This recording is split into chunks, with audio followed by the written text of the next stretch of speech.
اور پھر اس کے بعد 1-2 نہیں کئی سال تک باحیات رہے. زہر ایسے پیا جیسے شربت پیا, اور نہ ان کے جسم پر کوئی اثر آیا اور نہ ہی کوئی خطرہ کبھی لاحق ہوا. حضرت خالد بن ولید کا یہ معاملہ تھا. ان کے زمانے کے بعد ایسے مقابلے اور مباہلے حق و باطل کے درمیان ہوتے رہے, لیکن اللہ تبارک و تعالیٰ نے ہمیشہ حق کو فتح عطا فرمائی. وہ واقعہ بھی آپ کے سامنے رکھتا ہوں کہ ہم دور کیوں جائیں, ہندوستان کی سرزمین پر سلطان الہند معین الدین غریب نواز رضی اللہ تعالیٰ, جب اجمیر کی سرزمین پر آپ کا بول بالا تھا اور کفار و مشرکین نے اس وقت بھی آپ کے لیے بڑی مصیبتیں کھڑی کر رکھی تھیں, کیا کیا چیزوں سے نہیں پریشان کیا, پانی بند کر کے پریشان کیا, آپ کے اوپر آگ پھینک کر کے, کبھی پتھر برسا کر کے, کبھی جادو کے ذریعے سے بہت سارے حملے کر کے انہیں دیکھا کہ حق جماعت کو پنپنے نہ دیا جائے, لیکن وہ کچھ نہیں کر سکے. یہاں تک کہ 800 سال کے بعد بھی اس غریب نواز کو اجمیر سے نہیں باہر کر سکے. الحمدللہ سرکار غریب نواز رضی اللہ تعالیٰ عنہ کو اللہ تعالیٰ نے حق کا سفیر بنا کر کے بھیجا, اور میرے مصطفیٰ کریم صلی اللہ علیہ وسلم کی محبتوں کا امین بنا کر بھیجا. آپ کے ساتھ بھی ایک معاملہ ایسا پیش آیا کہ آپ گزر رہے تھے اور آگ کے پجاری آگ جلا کر کے ہون کر رہے تھے. ہاں, بعض لوگوں کے نزدیک یہ اگنی پوجا بھی تو ہے, اور وہ آگ کو اپنا دیوتا بھی سمجھتے ہیں, ماں بھی سمجھتے ہیں, اور کیا کیا سمجھتے ہیں واللہ اعلم.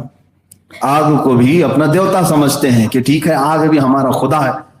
خدا اپنے بندے سے محبت نہ کرے تو پھر کون کرے؟ ہمارا تو عقیدہ یہی ہے کہ ہمارا خدا ہمیں پالتا ہے, عقیدہ یہی ہے. وہ رب ہی ہے جو ہماری ساری ضرورتیں پوری کرتا ہے. اور جن لوگوں نے آگ کو خدا کہا, ہمارا سوال یہی ہے کہ یہ خدا تم سے محبت کیوں نہیں کرتا؟ تو حضرت غریب نواز کا بھی سیدھا سا سوال تھا, لاجک یہی کہتی ہے. آگ کی پوجا کرتے ہوئے بیٹھے ہیں, کافی دیر سے ہون چل رہا ہے, تو اس پنڈت کے سامنے حضرت غریب نواز نے یہ کہا کہ یہ خدا ہے تمہارا, کتنے سال برسوں سے یہ جل رہا ہے, اس کو بجھنے نہیں دیا, ہم نے بجھنے نہیں دیا, رات بھی دن بھی یہ جاری ہی رہتی آگ. تو آپ نے کہا ذرا اس میں ہاتھ تو ڈال کے دکھاؤ, اس میں ہاتھ ڈال کے دکھاؤ. اس پجاری نے کہا ایسا کیسے ہو سکتا ہے, یہ جلائے گی. کہا پھر وہ تم کو ہی جلاتی ہے تو خدا کیسے؟ وہ تم تو عبادت کر رہے ہو, اس کی پوجا کر رہے ہو, کم سے کم تم کو تو بخش دینا چاہیے, چھوڑ دینا چاہیے. اس نے کہا میاں یہ سب باتیں مت کرو, اس کی تاثیر یہی ہے کہ یہ جلائے. آگ کی فطرت ہے, وہ جلاتی ہے, ہم تو اس کی پوجا کرتے ہیں, ہم تو اس کی عبادت کرتے ہیں. حضرت غریب نواز رضی اللہ تعالیٰ عنہ نے فرمایا پھر یہ کیسا خدا ہے جو تم پر بھی رحم نہیں کرتا؟ میرا خدا تو مجھ پر رحم فرماتا ہے, میرا رب مجھ پر رحم فرماتا ہے. میں بھوکا ہوں تو کھلاتا ہے, میں کمزور ہوں تو طاقت دیتا ہے. ہمارا یقین یہی ہے, اللہ رب العزت ہے. میں بیمار ہوں تو صحت وہ دیتا ہے, میں اگر اندھا ہوں تو مجھے اجالے وہ دیتا ہے. ہمارا یقین یہ ہے. اور تم تو ہاتھ ڈالنے سے بھی گھبرا رہے ہو, ہاتھ ڈالنے سے بھی گھبرا رہے ہو. قسم رب ذوالجلال کی, اگر کسی نے ہم سے کہا اگر تو اپنے رب کی بارگاہ میں سجدہ کرنے کو حق سمجھتا ہے تو کیا تیری گردن پر میں چھری رکھ دوں؟ اگر کسی نے مجھ سے بھی یہ کہا انشاءاللہ العزیز ہم یہ کہیں 1 چھری کیا 1000 چھری رکھو سجدے میں, ہمیں منظور ہے, اس لیے کہ ہم نے اپنی جان بھی اللہ ہی کے لیے رکھی ہے اور دی ہوئی اسی کی ہے. تو آگ اگر خدا ہے تو اسی میں اگر ہاتھ ڈال کر کے جل جانے میں کیا فرق پڑتا؟ لیکن ڈر بھی تھا, خوف بھی تھا انہیں. اور اس کے بعد کہا یہ درویش آیا, یہ فقیر آیا ہے, منطقی باتیں اور فلسفی باتوں سے ہمارے پجاریوں کو بہکا رہا ہے. اس پنڈت نے کہا اچھا تم جو اس طرح سے فلسفی باتیں منطقی باتیں کر کے ہمارے لوگوں کو گمراہ کر رہے ہو تو کیا تمہارا یقین نہیں ہے کہ آگ جلائے گی؟ آگ نہیں جلائے گی. حضرت غریب نواز نے کہا اگر میرا مولا نہ چاہے تو نہیں جلائے گی, میرا رب نہیں چاہے تو نہیں جلائے گی, تیرا تو ڈائریکٹ خدا یہی ہے. تو اس نے کہا کہ تم ہاتھ ڈال کر کے دکھاؤ. اس پجاری نے کہا تم ہاتھ ڈال کر کے دکھاؤ. حضرت غریب نواز رضی اللہ تعالیٰ عنہ نے ہاتھ کیا, وہ پنڈت جو اگنی ہون کر رہا تھا اس کی گود میں ایک 1.5 سال یا 2 سال کا بچہ تھا, اس بچے کو اٹھا لیا اور ہاتھ نہیں بلکہ خود چل کے اس میں چلے گئے, چل کے چلے گئے, اندر چلے گئے, اور بچہ بھی گیا پنڈت کا, غریب نواز بھی چلے گئے. اب یہاں پر شور مچ گیا. یہ آگ کافی بڑی ہوتی تھی اور ایک ہال میں جلائی جاتی تھی جس کی پوجا ہوتی تھی. تو وہ چیختے چلاتے لوگوں کو جمع کیا کہ یہ جو مسلمان آیا ہے گیا تو گیا, میرے بچے کو بھی لے گیا, اور آگ میں پتہ نہیں کیا ہوا, نظر بھی نہیں آ رہا ہے اندر. لوگ ادھر ادھر سے سب جمع ہوئے، کئی پنڈت آئے، کئی لوگ آئے. اب خدا کو یا تو بجھانا پڑے گا یا تو پھر کوئی دوسرا اس میں داخل ہو کے اسے نکالنا پڑے گا، دوسرا تو آئے گا نہیں. کافی دیر کے بعد جب لوگ جمع ہوئے، 1-2 گھنٹے نہیں گھنٹے گزر گئے، حضرت سرکار غریب نواز اپنے دامن کو جھاڑتے ہوئے اس آگ سے باہر تشریف لائے اور اس کے بچے کو اس کی گود میں دیا. اس نے دیکھا اس کی پیشانی بھی ٹھنڈی ہے، بچے کا جسم بھی ٹھنڈا ہے، آگ کی گرمی تک نہیں لگی. جلنا تو دور کی بات، آگ کی گرمی نہیں لگی. اس پجاری نے بچے کو اپنے سینے سے لگایا. میرے عزیزوں، اس وقت موجود جو لوگ تھے انہوں نے کہا اب ہمیں یقین ہوا کہ وہ خدا سچا ہے جس کا غریب نواز عبادت کرتا ہے، جس کو معین الدین عبادت کرتا ہے. عزیزان گرامی وقار، یہ حضرت غریب نواز رضی اللہ تعالیٰ عنہ کے سلامتی کے ساتھ باہر آنے کے بعد اب ایک سوال میں یہ کرتا ہوں، یہاں لگے ہاتھوں ایک بات عرض کر دیتا ہوں. حق و باطل کے درمیان معرکہ ہوا، مقابلہ ہوا، اور جب امتحان کی بات آئی تو اللہ نے فتح ہمیشہ اہل حق کو عطا فرمائی، اہل حق کو عطا فرمائی. اب حضرت سرکار غریب نواز رضی اللہ تعالیٰ عنہ باہر تو آئے. ایک سوال تو بنتا ہے، ایک سوال تو یہ بنتا ہے کہ آپ اللہ کے ولی تھے. کوئی یہ کہتا ہے، اگر کوئی یہ کہے آپ اللہ کے ولی تھے، فنا فی الرسول تھے، عطائے رسول تھے، آپ گئے آگ میں اور اللہ نے آگ کی تاثیر کو ختم کیا اور نہیں جلایا، واپس آ گئے، لیکن بچہ جو گود میں تھا وہ تو پنڈت کا تھا، وہ بھی صحیح سلامت آیا. میرے عزیزو، اب یہاں پر ہم ان منکرین وسیلہ کو جواب دیتے ہیں جو کہتے ہیں وسیلہ نہیں لینا چاہیے. ظالموں، یہاں بتانا یہی مقصود ہے کہ بچہ چاہے کسی کا ہو، یہ دیکھو کہ دامن کس کا لگا ہوا ہے. غریب نواز کی گود سے اگر کسی اور کا بچہ بھی لگ جائے تب بھی اللہ تعالیٰ اسے آگ سے محفوظ کرتا ہے. یہی تو ہمارا عقیدہ اہل سنت و جماعت کا، اور اسی بنیاد پر ہم بزرگوں سے قریب ہوتے ہیں اور ان کے درباروں سے وابستہ اسی لیے ہوتے ہیں. ہم نکمے صحیح لیکن ہمارے سرکار، ان کے ہمارے آقا یہ بڑے بلند مقامات والے ہیں. اعلیٰ حضرت نے بھی تو یہی فرمایا، کیسے آقاؤں کا بندہ ہوں رضا، کیسے آقاؤں کا بندہ ہوں رضا، بول بالے میری سرکاروں کے ہیں.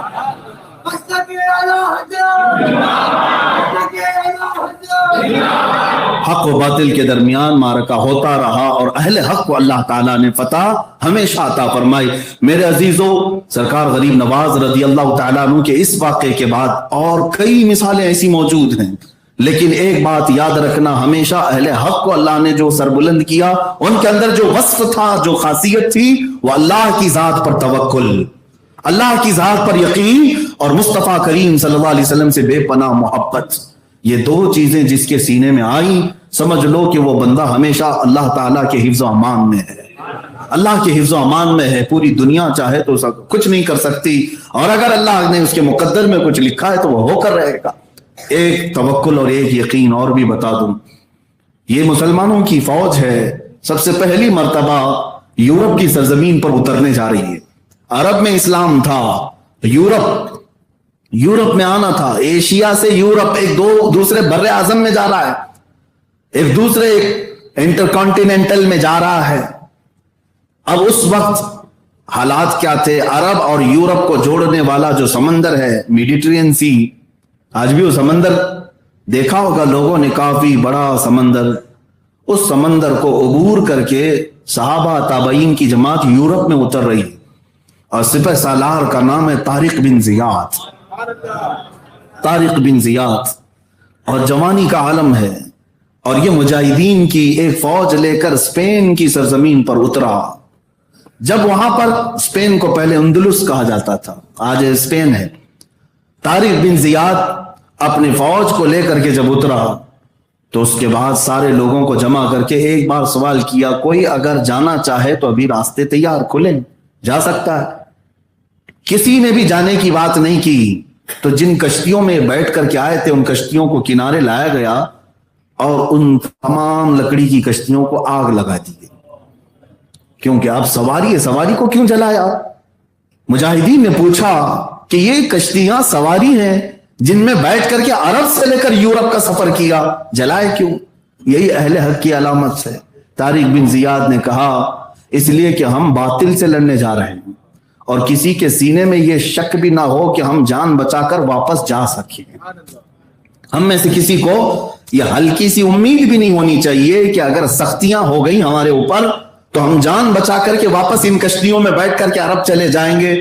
میں نے کشتیاں اس بات پر جلائی ہیں کہ جس زمین پر ہم اترے ہیں اللہ اس کے رسول کا نام لے کر یا تو پھر ہماری قبر بنے گی یا تو پرچم اسلام لہرائے.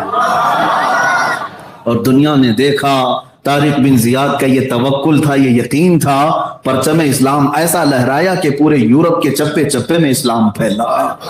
اہل حق کسی بات سے خوف نہیں کھایا کرتے, ڈرتے نہیں. وہ جن علاقوں پر گئے, جن زمینوں کو انہوں نے عبور کیا, ان کے ساتھ جو طاقت جاتی تھی وہ توکل کی طاقت تھی.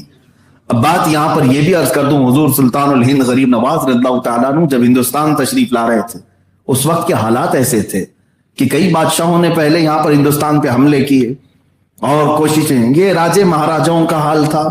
ایسا سسٹم نہیں تھا الیکشن کا, سیلیکشن کا, EVM کا, یہ سب معاملات نہیں تھے. جس کی جتنی طاقت اتنے قبضے کرتا تھا, جس کو جتنی زمین مل گئی اتنے کا وہ بادشاہ بنتا تھا.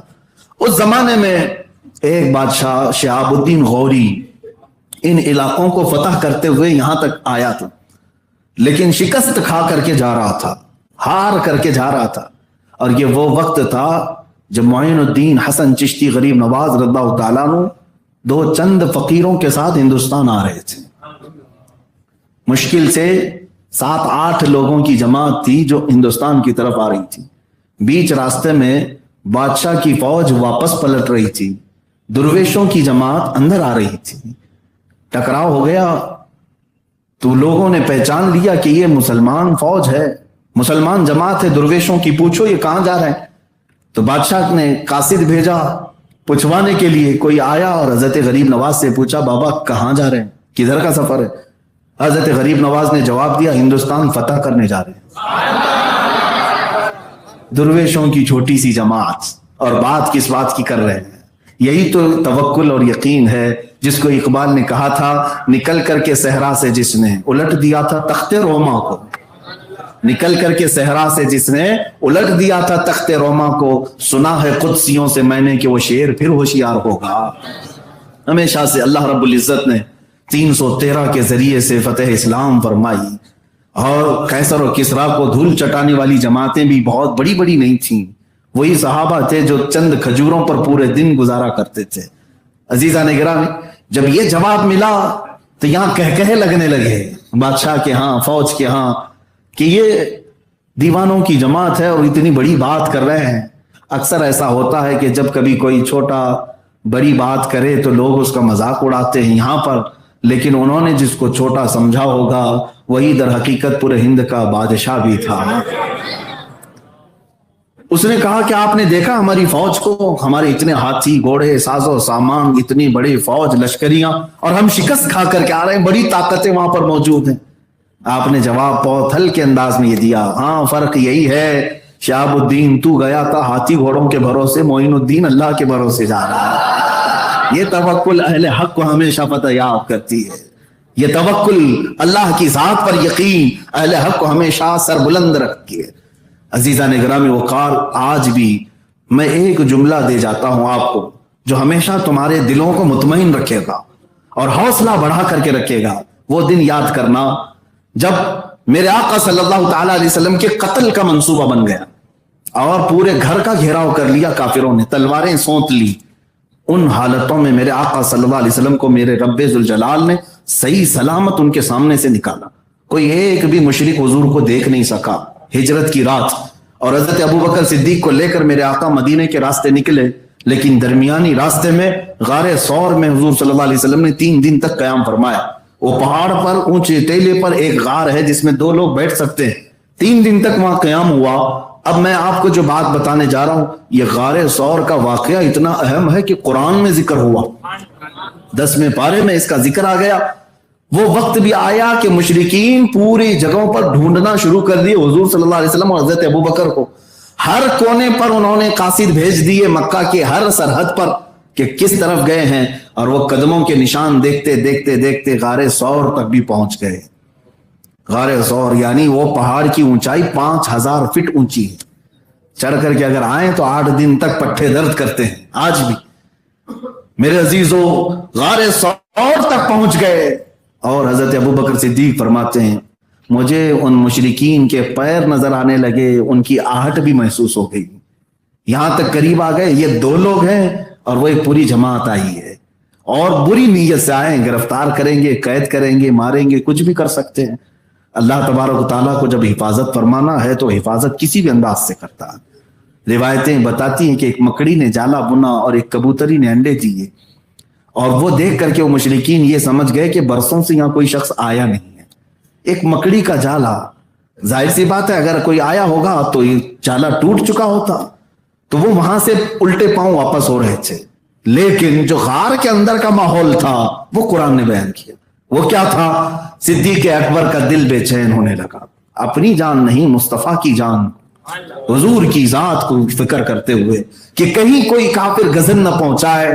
آپ گھبرانے لگے بار بار کہ یہ قریب آ گئے, قریب آ گئے, ان کے پیر نظر آنے لگے. تب میرے آقا صلی اللہ علیہ وسلم نے ان کے سینے پر ہاتھ مار کر ایک جملہ فرمایا. وہ جملہ قرآن پاک میں آ گیا ہے. میرے آقا صلی اللہ علیہ وسلم نے فرمایا لا تحزن ان اللہ معنا, اے ابو بکر گھبرا مت, اللہ ہمارے ساتھ ہے. یہ جملہ ایسا تھا کہ حضرت ابو بکر صدیق فرماتے ہیں پھر اس کے بعد زندگی بھر مجھے کسی چیز سے کبھی خوف نہیں ہوا.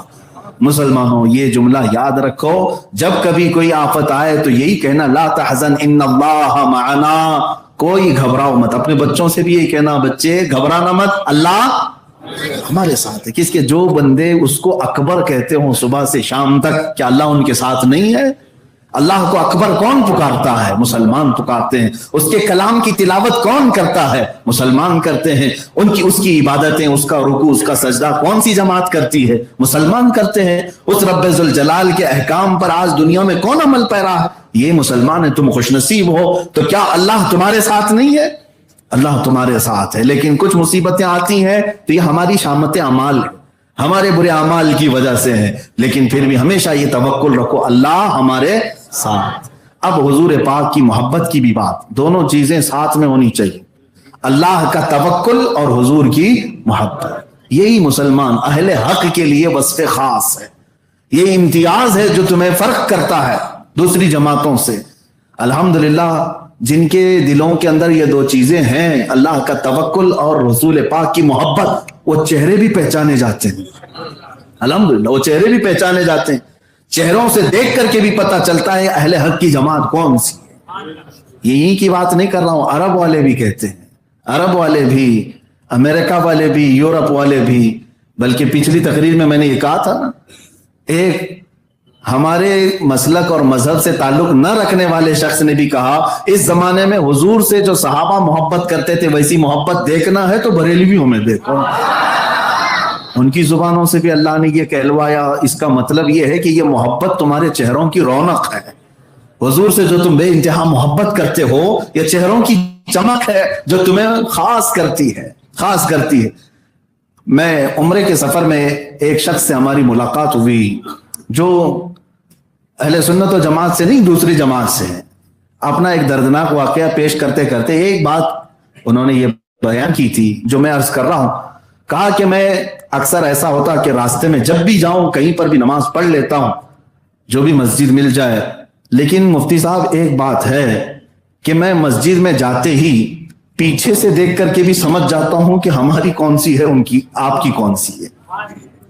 لوگ سجدے میں ہیں, رکوع میں ہیں یا قیام میں ہیں, تو وہ کہتے ہیں کہ آپ کی جو بریلویوں کی مسجد ہے, جماعت ہے, پیچھے سے دیکھ کر کے پہچان لیتا ہوں اور میں قدم بھی پیچھے لے کر چلا جاتا ہوں, کیونکہ دوسروں کو وہاں تکلیف ہوتی جو بھی ان کے معاملات ہے. میرے عزیزو, میں یہاں بات یہ عرض کر رہا ہوں کہ اللہ نے تمہارے چہروں پر کیا تمہاری پشت پر بھی وہ علامتیں رکھی ہیں.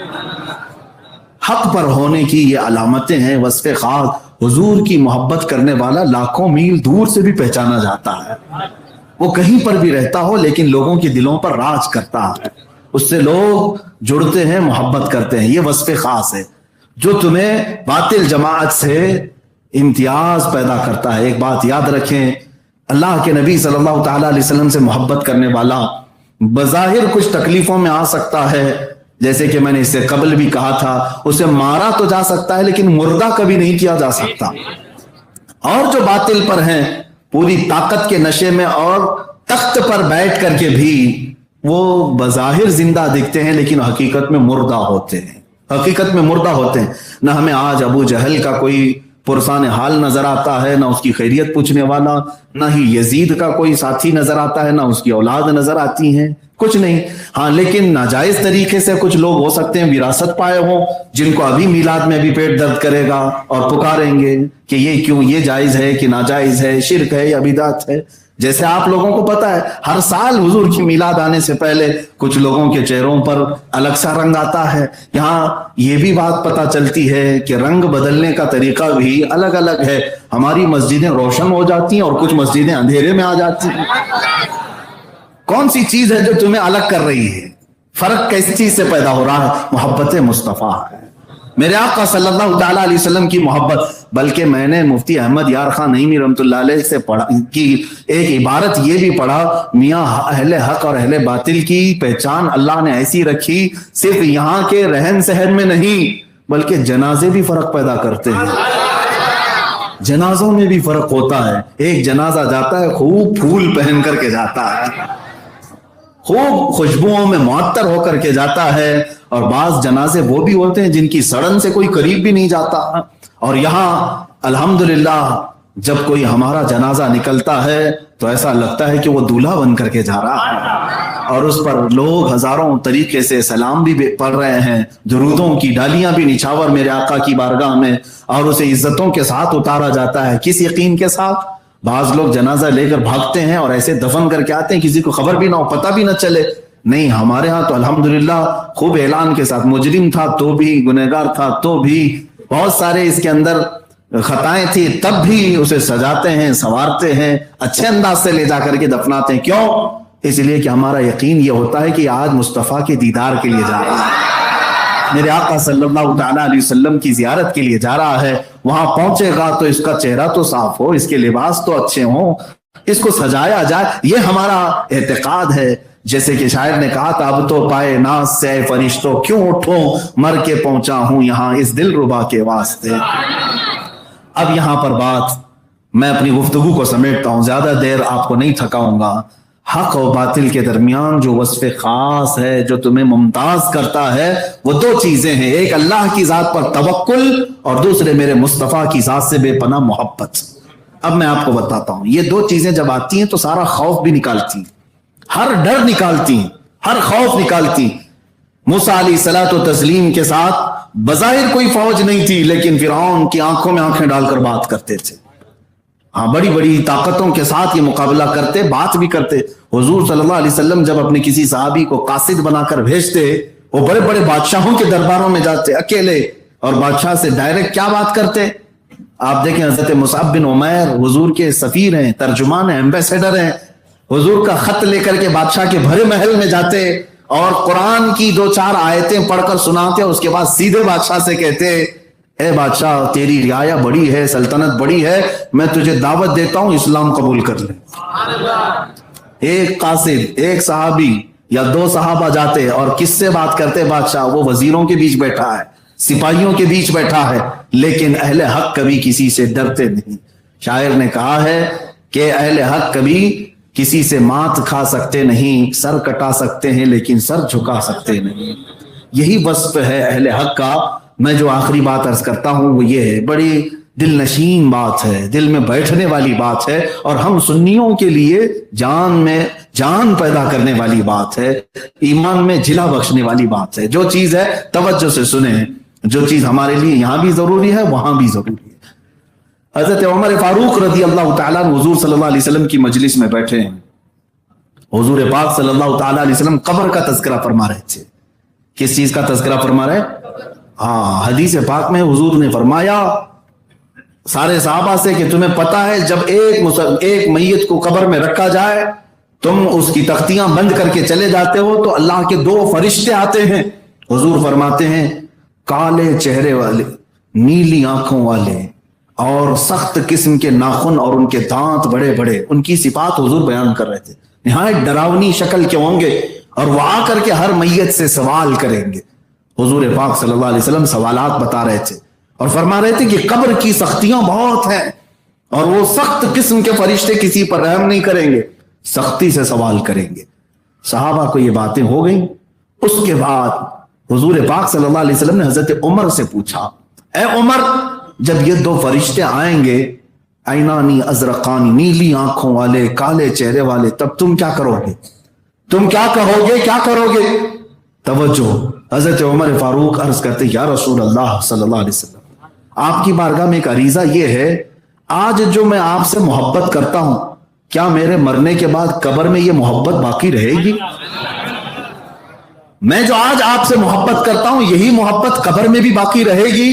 رسول پاک صلی اللہ علیہ وسلم نے ارشاد فرمایا، اے عمر، دنیا کی محبتیں ختم ہوگی، میری محبت حشر میں بھی باقی رہے گی، حشر میں بھی باقی رہے گی، قبر میں بھی باقی رہے گی۔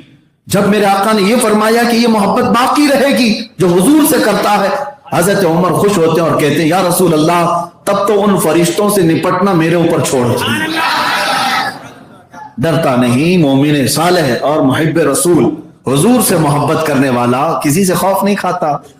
ہاں، حضرت عمر نے کہا، یا رسول اللہ، میرے اوپر چھوڑ دے، میں دیکھ لوں گا کیا کرنا ہے ان کے ساتھ۔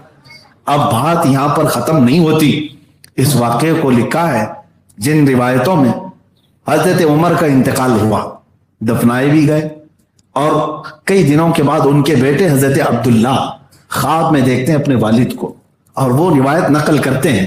حضرت عبداللہ کہتے ہیں، مجھے وہ مجلس یاد تھی جس میں حضور سے حضرت عمر نے یوں کہا تھا، میں نے اپنے بابا جان سے پوچھا، ابا جان، آپ کو قبر میں رکھنے کے بعد کیا ہوا؟ کیا وہ فرشتے آئے تھے جو نیلی آنکھوں والے، کالے چہرے والے، سوالات سختی سے کرنے والے؟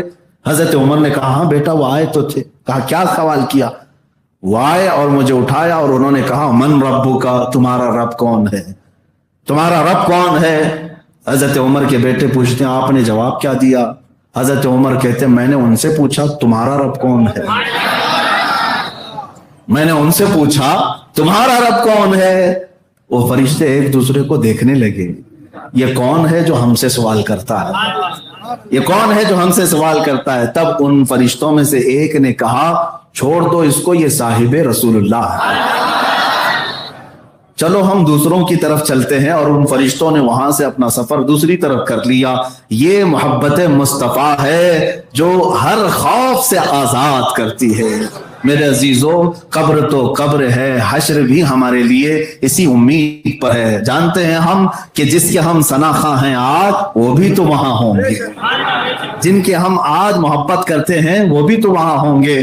میرے عزیزو، میں نے دیکھا ہے بعض لوگوں کو جب یہ پتہ چل جائے کہ فلاں محفل کا سرکردہ لیڈر یہ آدمی ہے، تو لوگ اس کی آؤ بھگت میں لگ جاتے ہیں کہ ذرا صدر صاحب کون ہے معلوم کر لیں، کیونکہ مین سیٹ پر بیٹھنے کا موقع مل جائے، صدر صاحب کے آگے پیچھے جائیں، ایک دو دن پہلے سے ان سے ملاقات کرتے رہیں، کہیں کوئی بڑی جلسے ہو رہے ہوں نیتا لوگوں کے لیے، خاص طور پر جہاں پر وہ لوگ اس طرح کا سورس لگاتے رہتے، کون ہے ارینج کرنے والا، مین آدمی کون ہے، ڈھونڈ ڈھونڈ کر کے لوگ جاتے ہیں۔ ایک چھوٹی مجلس جو صبح سے شام میں ختم ہوتی ہے، اس کے لیے سورس لگائے جاتے ہیں، ٹکٹ کہیں سے مل جائے، کون ہے آدمی جو دینے والا۔ میرے عزیزو، یہ دنیا کے جلسوں میں اور یہاں کی محفلوں میں سورس لگاتے ہو، اس کو راضی کرنے کی کوشش کرتے ہو، اور تمہیں یہ خبر نہیں ہے پورے محشر کا میدان کس کے لیے سجایا جا رہا ہے، کون ہے وہاں کا دولہا، جس کو امام اہل سنت فاضل بریلوی نے فرمایا ہے، خلیل و نجی مسیح و صفی سبھی سے کہیں نہ بنی، خلیل و نجی مسیح و صفی سبھی سے کہیں نہ بنی، یہ بے خبری کی خلق پھری کہاں سے کہاں تمہارے لیے۔ اور میرے عزیزو، اعلیٰ حضرت فاضل بریلوی رضی اللہ تعالیٰ عنہ کے اس فرمان کا دوسرا مفہوم میں یہ بھی عرض کروں کہ ہم جن کے ثناخواں ہیں وہ بھی تو وہاں ہوں گے۔ آج ہم ان سے محبت کریں اس بنیاد پر کہ فقط اتنا سبب ہے انعقاد بزم محشر کا۔ قیامت کیوں ہے؟ اللہ رب العزت سب کے حساب جانتا ہے، کیا وہ نہیں جانتا کہ کون صحیح ہے کون غلط ہے؟ ہمارے گناہوں کو بھی وہ دیکھ رہا ہے، نیکیوں کو بھی دیکھ رہا ہے۔ مرنے کے بعد سیدھا اٹھا کر کے نیک لوگوں کو جنت میں ڈال دیتے، بروں کو جہنم میں ڈال دیتے؟ نہیں، وہاں پر ایک میدان میں کھڑا کیا جا رہا ہے، سب کو ان کا کچا چٹھا کھولنا ہے اور سارے لوگوں کو ان کے اعمال بتانے کا حکم بھی ہے کہ سب کے سامنے پڑھ کر کے سناؤ، یہ سب ہے، حساب کتاب ہے، سفارش چل رہی ہے، شفاعت ہو رہی ہے، یہ سب معاملات، اے اللہ تو قادر مطلق ہے، ہر ایک کو جانتا ہے، ہر ایک کو پہچانتا ہے، سیدھے قبر سے اٹھا کر جنت میں ڈال دیتا اور جہنم میں پہنچا دیتا نہیں، جس کے متعلق امام زمن فاضل بریلوی کے برادر گرامی حسن رضا خان رحمۃ اللہ علیہ فرماتے ہیں فقط اتنا سبب ہے انعقاد بزم محشر کا کہ ان کی شان محبوبی دکھائی جانے والی ہے، وہاں یہ دکھایا جائے گا کہ جس کے تم منکر تھے تو آ جاؤ دیکھو، وہاں پر حال یہ ہے، ماں و شما تو دور کی بات ہے، من و تو دور کی بات ہے خلیل اللہ کو بھی حاجت رسول اللہ، وہاں تو حال یہ ہے، صفی اللہ کو بھی حاجت رسول اللہ کی، وہاں نجی اللہ کو بھی حاجت رسول اللہ کی، وہاں روح اللہ کو بھی حاجت رسول اللہ کی، وہاں پر صفی اللہ، صدیق اللہ، خلیفت اللہ، سب کو اگر حاجت ہے تو کس کی؟ رسول اللہ کی۔ یہ اللہ کی بارگاہ میں بڑا مقام رکھتے ہیں۔ میرے عزیزو، دو چیزیں میں نے آپ کے سامنے رکھی ہیں، ایک اللہ کی ذات پر توکل اور دوسرا میرے مصطفیٰ سے کمال کی محبت۔ جب تک یہ دو چیزیں تمہارے اندر نہیں آتی، ڈر اور خوف بھی سمایا رہے گا، اور یہ دو چیزیں جس کے سینے میں آ گئی تو پھر وہ ببانگے دوہل کہے گا، وہ پورے دنیا کو یہ کہے گا، اب اس کی قیمت لگانے والا بھی کوئی نہیں ہوگا اور اسے خریدنے والا بھی کوئی نہیں ہوگا، اس لیے کہ وہ بات کرے گا تو طوفانوں کو چیرنے کی بات کرے گا، وہ زمینوں کو فتح کرنے کی بات کرے گا، وہ آسمانوں پر پرچم لہرانے کی بات کرے گا، وہ غلام مصطفیٰ یقین سے بھرا ہوگا تبھی وہ اتنی بڑی بات کرے گا۔ اور ہلکی پھلکی باتیں جس کے سینے میں ہو، ہاں ہمارے نبی تو ہیں، معاذ اللہ کوئی یہ کہے کہ بڑے بھائی کی طرح ہے، نعوذ باللہ، وہ لوگ تو ایسے ہی رہیں گے سڑتے ہوئے کہ ان کو یہ لگے گا ارے ابھی کوئی مار نہ دے، کوئی ختم نہ کر دے، اور ہم امن کی بات کرتے ہیں، ہم فساد نہیں کرتے، انہی چیزوں میں رہ جائیں گے۔ لیکن جو محبت رسول میں فنا ہو اور میرے مصطفیٰ کے بارے میں یوں کہے بخدا خدا کا یہی ہے در، جو رسول پاک کے لیے یہ کہتا ہو بخدا خدا کا یہی ہے در، نہیں اور کوئی مفر مکر جو وہاں سے ہو یہی آ کے ہو، جو یہاں نہیں تو وہاں نہیں۔ حضور پاک صلی اللہ تعالیٰ علیہ وسلم کے لیے جو اتنا یقین رکھتا ہو تب پھر وہ کسی بات سے خوف نہیں کرتا۔ ہم نے دیکھا ہے شہزادہ اعلیٰ حضرت مفتی اعظم ہند رضی اللہ تعالیٰ عنہ، ان کا اپنے بریلی شریف میں بیٹھ کر کے حکومت وقت سے فیصلے کے طور پر فتویٰ یوں جاری کرنا، پوری حکومت ایک طرف، نس بندی کا معاملہ آیا ہے لیکن اعلیٰ حضرت کا شہزادہ ایک طرف، اور فتویٰ نہ بدلا تھا نہ بدلے گا، آج تک اسی فتوے پر قائم بھی ہے۔ اہل حق کبھی کسی سے خوف نہیں کھاتے، آپ سب کے دلوں کے اندر بھی خوف نہیں ہونی چاہیے۔ اگر آپ اہل حق ہیں اور باطل سے کبھی نہ گھبراؤ نہ ڈرو۔ ایک بات یاد رکھنا، طاقت اور قوت کو دیکھ کر کبھی تمہاری آنکھیں نہ چندیا جائیں، پریشان نہ ہو جائیں۔ بعض لوگ محفلوں میں بیٹھ کر کے کہتے ہیں ارے نہیں میاں ان کے پاس بہت بڑی طاقتیں ہیں، بہت بڑی قوتیں ہیں، ان کے پاس سارا ڈپارٹمنٹ ہے، ان کے پاس سارے ساز و سامان ہے، سب ہونے دو، سب ہونے دو۔ میرے عزیزو، ایمان والے کا توکل یہ ہے اللہ ہمارے ساتھ ہے۔ جانتے ہیں چنگیز خان کا نام سنا ہوگا، اتنا ظالم تھا، اتنا ظالم کی کھوپڑیوں سے مینار بنا دیا اور کتنے لوگوں کو قتل کرتا تھا، وہ انسانوں کا گوشت تک کھا جاتا تھا۔